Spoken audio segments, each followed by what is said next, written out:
तुम्हारी private property की रक्षा state करेगा। अब कोई गरीब तुम्हारे प्रॉपर्टी के नजदीक आया तो स्टेट की पुलिस उसको मारेगी। तो आपका पॉलिटिकल सिस्टम, आपका वैल्यू सिस्टम, वो सब इनइक्वालिटी के पक्ष में है।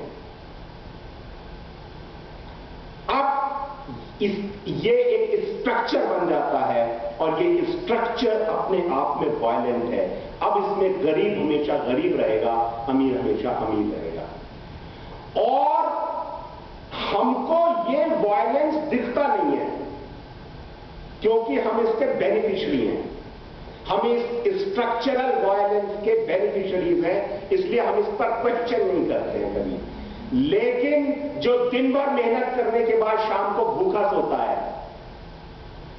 जिसकी जमीन छीनने के लिए उसको मारा जाता है, जिसका घर जला दिया जाता है क्योंकि वो जमीन कॉर्पोरेट्स को चाहिए, उसको ये वायलेंस दिखता है। वो उस वायलेंस के रिसीविंग एंड पर है, इसलिए वो इसका विरोध करता है। और जब वो विरोध करता है तो हम सब लोग इकट्ठे होकर कहते हैं ये एंटी सोशल है, ये नक्सलाइट है, ये एंटी कॉन्स्टिट्यूशन है, ये अनएथिकल है, इसको मार डालो।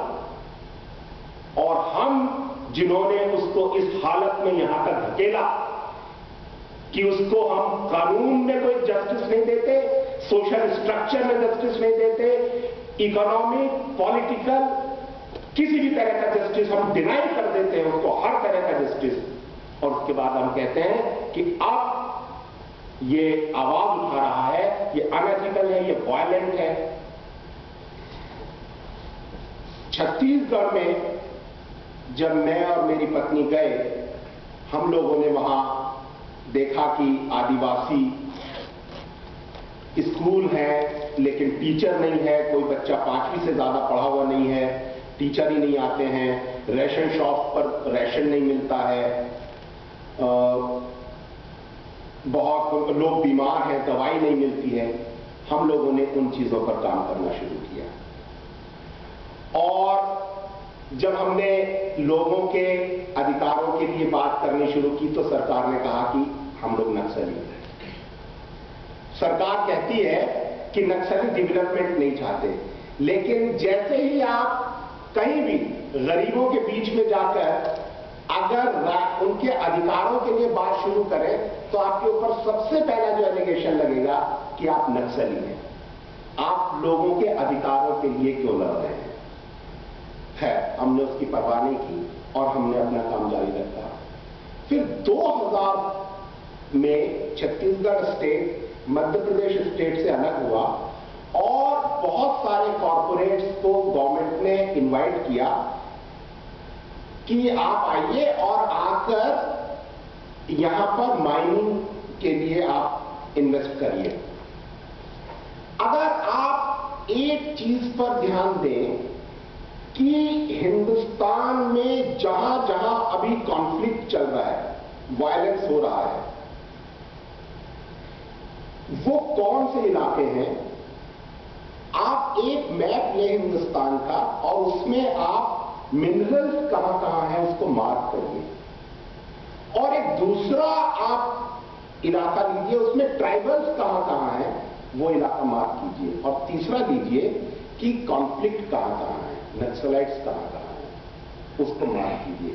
और तीनों मैप को एक दूसरे के ऊपर रख दीजिए, आप देखेंगे वो सेम एरिया है, तीनों मार्क एक ही जगह आएंगे।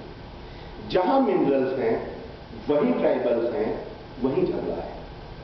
यानी ये झगड़ा मिनरल्स को लेकर के है। और ठीक है, हम कहते हैं कि आप में से भी बहुत से लोग कहेंगे कि भाई मिनरल्स तो जरूरी है निकालने, उसका विरोध आप कैसे कर सकते हैं। बहुत बढ़िया, जरूर निकालिए, देश का विकास कीजिए। और सरकार ये कहती है कि साहब हम तो नक्सलाइट्स को मारते हैं और इसलिए मारते हैं क्योंकि नक्सलाइट कॉन्स्टिट्यूशन में बिलीव नहीं करते, कानून को नहीं मानते। तो हम सरकार से कहते हैं कि अच्छा आप कानून को मानते हैं। कानून ये कहता है भारत का कि अगर ट्राइबल्स की जमीन लेनी है तो भारत के ट्राइबल्स आते हैं 5th शेड्यूल में, और 5th शेड्यूल्ड एरियाज में अगर कोई भी डेवलपमेंट प्रोजेक्ट शुरू करना है तो मैंडेटरी है सरकार के लिए कि वो ट्राइबल्स से प्रायर परमिशन लेगी।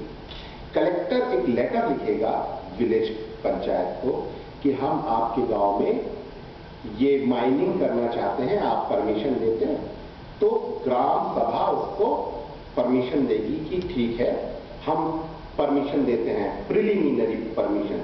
उसके बाद फिर पूरे गांव के लोग आएंगे, डिस्ट्रिक्ट मजिस्ट्रेट आएगा, कलेक्टर आएगा, और एक जॉइंट ग्राम सभा होगी।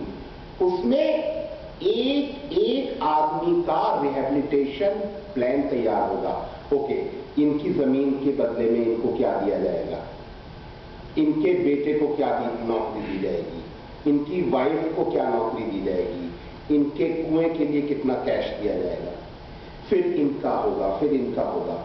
एक एक आदमी का रिहेबिलिटेशन प्लान तैयार होगा, और उसके बाद वो प्लान एक बुक के रूप में उस गांव का रिहेबिलिटेशन प्लान, कलेक्टर उस पर सिग्नेचर करेगा कि मेरे सामने ग्राम सभा ने ये रिहेबिलिटेशन पैकेज तैयार किया है, और कलेक्टर उसको स्टेट असेंबली को भेजेगा। स्टेट असेंबली उसे अडॉप्ट करेगी, पहले रिहेबिलिटेशन किया जाएगा, उसके बाद आप वहां माइनिंग शुरू कर सकते हैं। और किया क्या गया, सरकार ने 4 जून 2005 को कंपनीज के साथ, बहुत सारी कंपनीज के साथ एमओयू सिग्नेचर किए, जिसमें सबसे बड़ा उसने किया टाटा स्टील के साथ 4 जून को, और 5 जून से उसने वहां सलवा जुड़ुम शुरू किया। सलवा जुड़ुम क्या था? सलवा जुड़ुम था, उसमें सरकार ने करीब 5000 गुंडों को इकट्ठा किया, उन्हें 303 की सरकारी राइफलें दी, उनके साथ पुलिस और सीआरपीएफ, सेंट्रल पैरामिलिट्री फोर्सेस, उन सबको जोड़ा और उनको काम दिया कि आदिवासियों को उनके गांव से बाहर भगाओ। और ये 10,000 लोग आदिवासियों के गांव पर हमला करते थे।